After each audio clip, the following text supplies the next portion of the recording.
Morning. I have a question about TV drama. One of the things I've noticed is that if I watch a lot of TV drama, I got into this TV show, Virgin Island, or not Virgin Island, sorry, Virgin River, and it has covered domestic violence, it has covered somebody on the run. It has covered drug cartel kind of stuff. It's covered cancer that people have survived. It's covered cancer that people have died from. It's covered, death, funeral, anxiety. It's covered, gunshot wounds. It's covered divorce. It's covered marriage. It's covered heartbreak. It's covered getting somebody pregnant that you're not gonna be with. It's covered all kinds, controlling relationships. It's covered just things that, like all those things we don't want to experience in our lives. All the things we don't want to experience in our lives, this TV show makes sure you get a dose of it every time you watch it.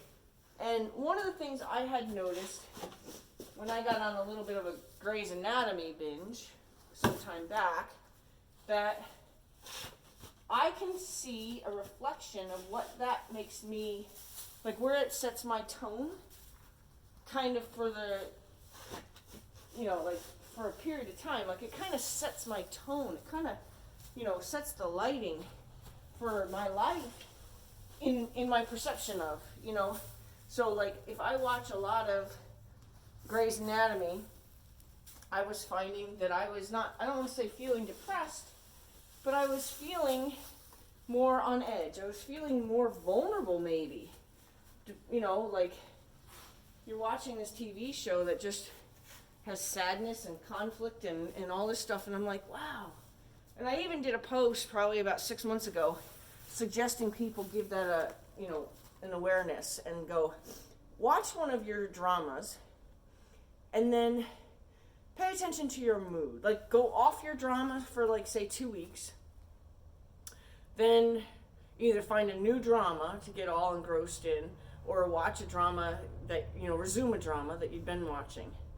And then watch and see how long before you start to notice your mood is way different than it was a week, 2 weeks, or 3 weeks, but consistently. And that's the thing, is you don't realize it. It actually like changes the lighting. It has like a dimmer switch. It changes the lighting of your mood, and then you start to kind of stay in this monotone, almost level, like like when the cloud, like the fog, when the cloud's just barely hovering the ground. It's not actually like full. You can see the cloud hovering the ground. That's kind of what I equate that with. Is like you're not really depressed. It's not really like full fog, but you can tell it's there, I got done watching the show and I'm like, wow, that covered everything. It covered every tragedy, every negative thing you would want to experience in your life. It has covered that. And it's even kind of been hyper-focused in that direction as opposed to joy. So now even those joyful moments don't feel joyful because you're already in that kind of dimmed room. And I was just wondering, like, why do we do that? Why do we do that to ourselves? Why would we subject ourselves to a TV show that's almost guaranteed to dim your light? It's weird. Like it's like kind of like driving by a car accident. You can't not look. Why? Like what is the need for the sadness in our lives, and why do we seek out? And why is that something that's gets the best ratings? Why do we seek out things to make us stay feeling sad? I almost want to challenge anybody. Like when I know that I've watched too much of a drama, I'll go and I'll watch like Friends for 2 weeks, even though I know every episode verbatim.